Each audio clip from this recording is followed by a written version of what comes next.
So we're having this, back and forth on the comment section. Shout out to Steven Yuan, Delusions of Grandeur. We're just, basically sharing ideas. I'm getting some of my ideas thrown out there, and some of the guys are basically getting their ideas back and forth. And, Delusions of Grandeur brings up this point about PlayStation continuing to block games from going to Xbox. Now, I don't think you were ready for my response, and I almost want to apologize because I don't think you expected that to come from me. So I'll go ahead and show you just a small snippet because it's a series of conversations. Delusion said, VG, Sony has literally been doing it for well over a decade, and this is blocking games, by the way, of which I said, yeah, I like to see them, continue to do more of that so that they can expose how unhealthy exclusivity like that is for the industry. And then he said, if it hasn't caused things to happen over 10 years, why would it somehow be different right now? As an Xbox gamer, I'll need to deal with more crap just for them to try to prove some point. And I said, I actually do.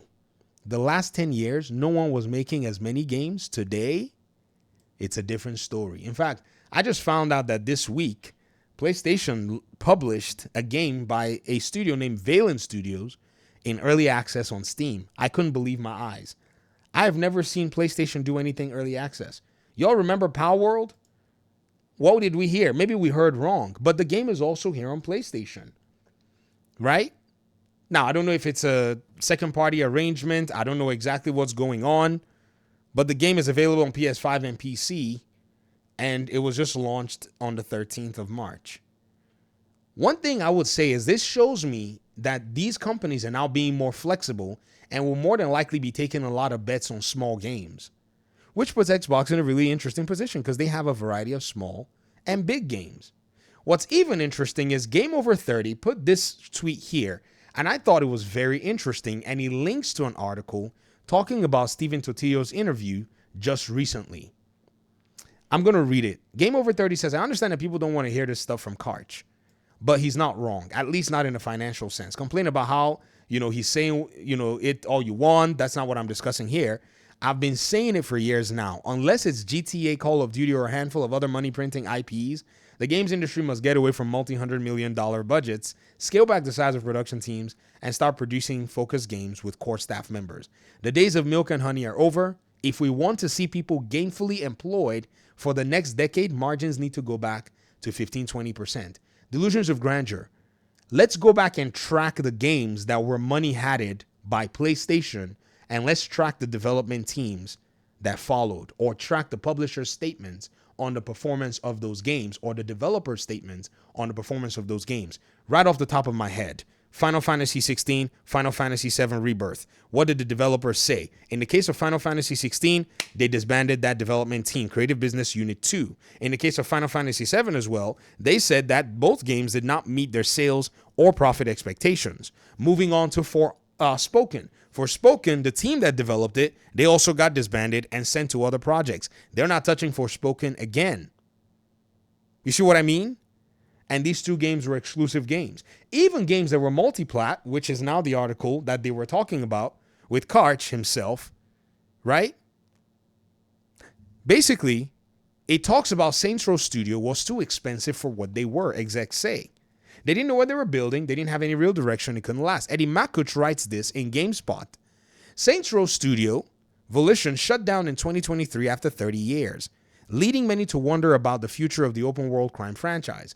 The fate of the franchise is unknown, but Saber Interactive founder Matthew Karch shared some context surrounding the series. In short, he said the developer got too expensive to maintain. When you hear executives talking like this, you know that there's fire on the mountain. You may not hear the likes of Xbox or Take-Two or PlayStation executives say stuff like this while they are, gainfully employed with those companies. But you'll start hearing things from those who basically are looking and saying, we have nothing to lose whether or not somebody takes offense to our comments in this regard. Matthew Karch shed some context around the series. In short, he said the developer got too expensive to maintain. The Saints Row team is gone. They were so expensive for what they were. Karch told Steven Totillo in his GameFile newsletter, as reported by Games Radar. So here's the GameFile newsletter, right? I think you kind of have to go in and pay for it. I'll give Tortillo money. He's probably the only one. He's probably one of the few I'll consider actually giving money. So I may go ahead and just open that article up. Karch told Steven Tortillo for his Game File newsletter, as reported by Games Radar, they didn't know what they were building. They didn't have any real direction. They couldn't last. And so who's going to fund them for the next game after that disaster? Even with other games that have been money hatted, that you could say maybe they knew what they were making. Maybe, see, Delusions of Grandeur, it's FOMO that they're actually playing on you. They are firing their developers to make it work. They all are. Every single one of them are canning devs, saying it got too expensive because they're freaking out. I told y'all when I did my hypothesis that these companies are not going to want to take a loss for these development teams if they cannot sell their game. I told you, I say if they do not port the game, right? If the game does not go to the 3 boxes and bring in more money, the Xbox, the PS box, right? And the PC box, and brings in more money, or if they decide that they're not going to take the game to this Xbox, what they're going to do is they're going to can their devs. Even in cases where they take them to all boxes, they're still canning devs if the game doesn't do well. So anybody right now that goes into any kind of agreement for exclusivity, they better be sure that their game is going to nail it and knock it out the park. Because if it doesn't, or they better have a backup Wukong plan. Because if that game does not hit, bro, listen to what this studio, this top dog dude says. He says the newer this article goes on. The newer Central game was the 2022 reboot. The game underperformed commercial expectations at launch, but Embracer's CEO said he was confident that the game would make money and serve as a starting point for the series going forward. Did he actually say that? Oh, wow, he did in 2022. Central launch did not go according to plan. The Embracer CEO is still confident it will turn profit. Wow, he was on copium then. Interesting. Eddie Makuch wrote the article as well 2 years ago. I bought a 6800 XT back then, and he gave me 3 games with it. This Saints Row game was one of them, Forspoken was the other, and Sniper Elite 5 was the other. Of all 3 of those games, only one developer, in terms of their development team, I think, is still making games, which should be the Sniper Elite developer, right? Is the Sniper Elite developer, are they not Rebellion Games? Sniper Elite 5? Hold on. Let me see who published that. Let me make sure that I'm correct. Oh, yeah. Rebellion is the only one that's still making games of all 3 that were in that bundle that was actually, set up for me when I got the, when I got my 6800 XT. The other 2, for the Forspoken developers, they basically melted that team, sent them to go do other stuff. And in the case of Saints Row developers, they collapsed everything. Now, listen to what Karch says.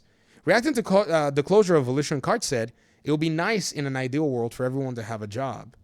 However, games with 9-figure budgets that bring in 8 figures of revenue may not be sustainable, he said.